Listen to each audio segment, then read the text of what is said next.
Hello, it's Jim Hutchins for the Jerusalem Connection Spot Report for this week. The current issue of Commentary magazine, it's a magazine put out by conservative Jews, has this lead article on the front: How America's Embrace is Imperiling American Jewry. Embrace not in destroying them, but allowing them to be whoever and whatever they want to be. The article begins by noting 4% of Americans were estimated to be Jewish at mid-century, mid-20th century. Twice as many as now present. 4% then, 2% now. What's happening?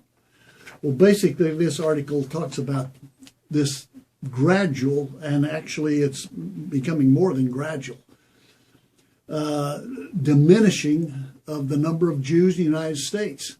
And why is that? Because they've assimilated. They've taken non-Jewish spouses. The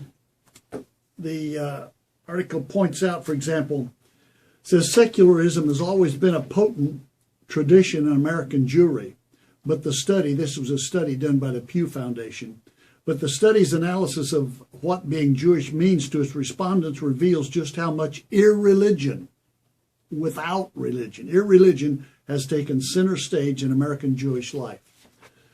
They say in the closing page of the study, a jaw-dropping 35% of those who claim they were raised as Reformed Jews are the largest segment of Jews in the United States, by far.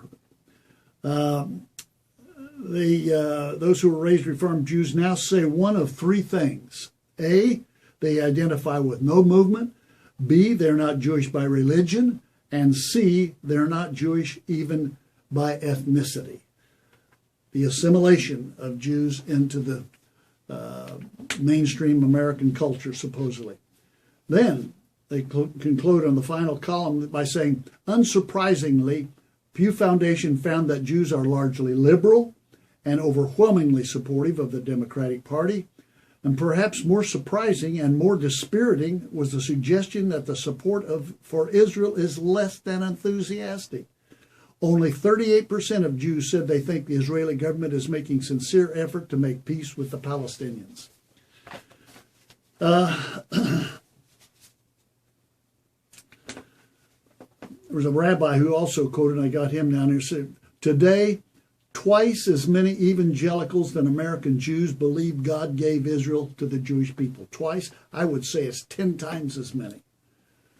Evangelicals are doing the heavy lifting as far as supporting Israel is concerned. I served on the board of the National Association of Evangelicals for several years. We estimated that we represented some 80 million evangelicals. What are there, 14 million Jews? I would say to you that at least half of those 80 million are pro-Israel, pro-supportive of Israel. So, but where are the nations that are supporting Israel today? Well, where are they? The United States was really the only one, and its support has diminished amazingly under this administration. So I would suggest to you that from here on out, Christians and Jews, believing Christians and Jews, are going to be locked at the hip just for survival. Because the crosshairs of a world that is governed by the evil one, in those crosshairs are Christians and Jews. No nation is going to come to our defense. It's not now, and it's going to be increasingly worse. So what do we do? What hope do we have together? Well, I think the scriptures give us hope. The prophet Joel says in chapter 2, verse 32, he says, whoever calls on the name of the Lord, or Yahweh, whenever you see Lord written in capital letters in the Old Testament, it's Yahweh.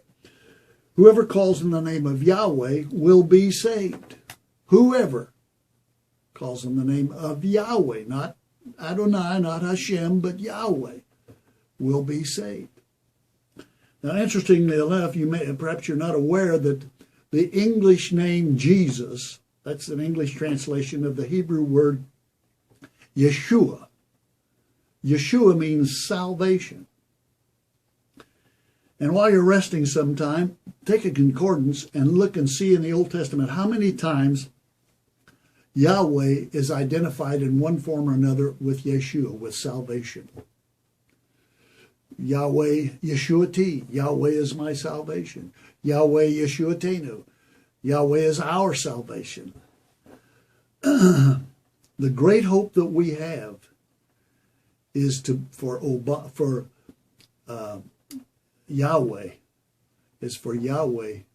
to Yeshua us. And he will do that to anyone who calls upon him. That's hope. He also says in Luke chapter 21, verse 36, Luke says this, be always on the watch. Be alert, very attentive. Be alert and pray with purpose, direction, intensity. Pray that you will have the power to escape all that is about to happen and to stand before the Son of Man. There's no government that's going to come to the aid of Christians and Jews in the days ahead. You see what's happening to Christians worldwide. We know what's happened to the Jews in the past. And if you want to know how God has expressed his judgment in the past with the flood and all the other things,